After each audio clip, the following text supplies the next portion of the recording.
Hello friends, welcome to தினம் ஒரு வித்தியாசம். இன்றைக்கி வந்து பார்த்திங்கன்னா நம்ம 2 விதமான ஸ்நாக்ஸ் ரெசிபி தான் பார்க்க போகிறோம். இது செய்கிறது வந்து பார்த்திங்கன்னா ரொம்ப ரொம்ப சுலபம். ஈவினிங் டைம் ஸ்நாக்ஸ்க்காக வந்து கிட்ஸுக்கு எல்லாருக்கும் ட்ரை பண்ணி பாருங்கள். அவ்வளோ கிறிஸ்பியாகவும் அவ்வளோ டேஸ்டியாக இருக்கும். 2 டிஷ்ஷுமே வந்து பார்த்திங்கன்னா ரொம்ப ரொம்ப கம்மியான இன்க்ரீடியன்ட்ஸ் வச்சு தான் நான் இன்றைக்கி செஞ்சுருக்கேன். வாங்க இப்போ வீடியோக்குள்ளே போகலாம். ஃபஸ்ட்டு வந்து பார்த்திங்கன்னா நம்ம வந்து இந்த பொட்டேட்டோ பில்லோஸ் தான் பண்ண போகிறோம். அதுக்கு வந்து பார்த்திங்கன்னா நான் 2 உருளைக்கிழங்கு வந்து நல்லா வேக வச்சு எடுத்துருக்கேன். வேக வச்சு தோலெல்லாம் எடுத்துகிட்டு ஒரு பவுலில் சேர்த்துக்கோங்க.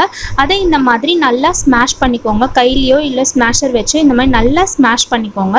இப்போ ஸ்மாஷ் பண்ண உருளைக்கிழங்கு கூட தேவையான அளவு சால்ட்டு சேர்த்துக்கலாம். இது கூட வந்து பார்த்திங்கன்னா பைண்டிங்காக நான் வந்து 2 ஸ்பூன் கார்ன்ஃப்ளவர் மாவு சேர்த்துருக்கேன். அது கூட 2 ஸ்பூன் வந்து அரிசி மாவு சேர்த்துருக்கேன். நான் வந்து 2 உருளைக்கிழங்கு எடுத்திருக்கேன். அதுக்கேற்ற நான் வந்து 2 ஸ்பூன் கார்ன்ஃப்ளவர், 2 ஸ்பூன் அரிசி மாவு, கூடவே அரை ஸ்பூன் அளவுக்கு வந்து சில்லி ஃப்ளெக்ஸ் சேர்த்துட்டு இந்த மாதிரி நல்லா பிசைஞ்சுக்கோங்க.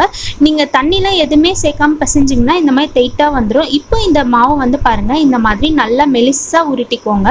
இது வந்து பார்த்திங்கன்னா நம்ம திக்னஸ் பொறுத்து தான். நான் வந்து மீடியமான இந்த மாதிரி நல்லா உருட்டிக்கிட்டு ஒரு நைஃப் வச்சு இந்த மாதிரி குட்டி குட்டியாக கட் பண்ணிக்கலாம். நான் கட் பண்ணுற மாதிரி இந்த மாதிரி குட்டி குட்டியாக எல்லா மாவையும் இந்த மாதிரி கட் பண்ணிக்கோங்க.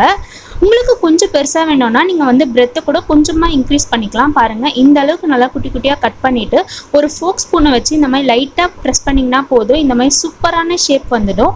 இதுதான் வந்து பொட்டேட்டோ பில்லோஸ்.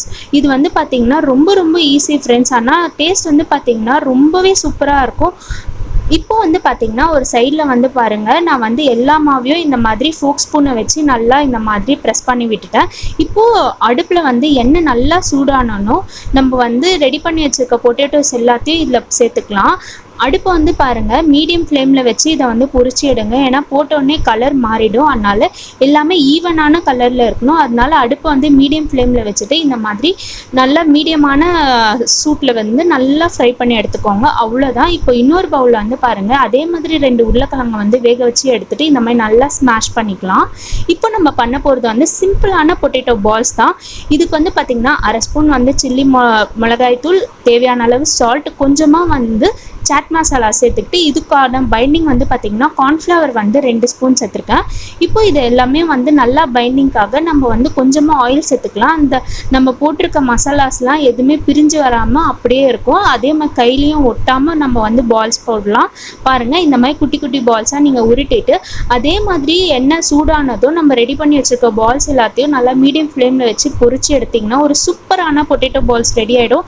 இதுக்கு நீங்கள் தேவைப்பட்டால் நீங்கள் வந்து அதில் வந்து சீஸ் கூட ஆட் பண்ணிக்கலாம். இல்லை வந்து கொஞ்சமாக வந்து கொரியாண்டர்ஸ் கூட சேர்த்துட்டு நீங்கள் வந்து ஃப்ரை பண்ணிங்கன்னா டேஸ்ட்டு சும்மா அட்டகாசமாக இருக்கும். ஃப்ரெண்ட்ஸ், கண்டிப்பாக ட்ரை பண்ணி பாருங்கள். பாய். ஹெல்த்தியாக சாப்பிடுங்க, ஹாப்பியாக இருங்க.